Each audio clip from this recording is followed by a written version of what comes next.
Hello everyone, আগের ভিডিওতে আমরা সুপ্রিম কোর্টের ব্যাপারে জেনেছিলাম।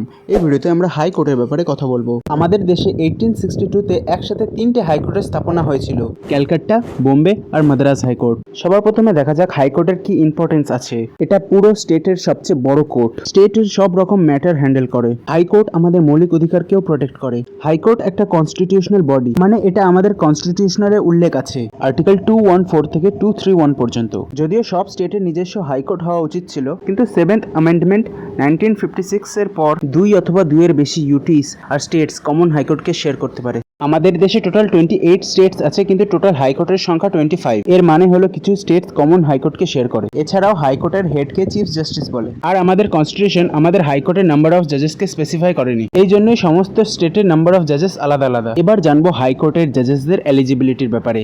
এর দুটো কন্ডিশন আছে। ফার্স্ট কন্ডিশন হলো তাকে সিটিজেন অফ ইন্ডিয়া হতে হবে। সেকেন্ড কন্ডিশন হলো হয়তো তাকে 10 বছরের জন্য কোনো জুডিশিয়াল অফিসকে সামনে রাখা থাকতে হবে, নয়তো মিনিমাম 10 বছরের জন্য তাকে হাইকোর্টের অ্যাডভোকেট থাকতে হবে। তাছাড়া হাইকোর্টের জাজদের অ্যাপয়েন্টমেন্ট প্রেসিডেন্টের দ্বারা হয়, গভর্নর আর সিজিআই এর কনসালটেশনের পর। এট লাস্ট হাইকোর্টের জাজদের টেনিউর ম্যাক্সিমাম তার 62 ইয়ার্স অফ এজ অবধি হয়। ভালো থাকবেন আর সাবস্ক্রাইব করে দেবেন।